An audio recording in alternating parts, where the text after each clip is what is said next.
I'm Justine from Outback Cycling and the Alice Springs Telegraph Station. I lived in Alice Springs nearly 15 years, moved here for 2 years, met my husband, and the rest is history.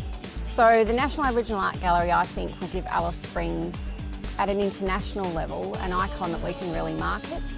Very similar to something like Uluru. It's an icon of Australia. Uluru is an icon for the region, but now the accessibility has changed down there. It's no longer an icon that Alice Springs can market off. So I think that the National Aboriginal Art Gallery will do that for us in Alice Springs. I think that having an attraction in town makes sense. It's people who are here and are time poor. They haven't got very long in Alice. They don't want to be spending a lot of time transferring around Alice Springs. We know that's a known fact. The length of stay is very short. So the infrastructure we have around the proposed site, being right close to the mall and other similar things, means that there's bars, cafes, restaurants, all of that kind of thing, shops for people to obviously boost the economy and spend their dollar here in Alice. I actually live quite close to the proposed site, and it's a locked site most of the time, and I know we talk about it as a green space for the public, but it's actually not a space we can access at this point in time, so we'd be really looking forward to it as a family.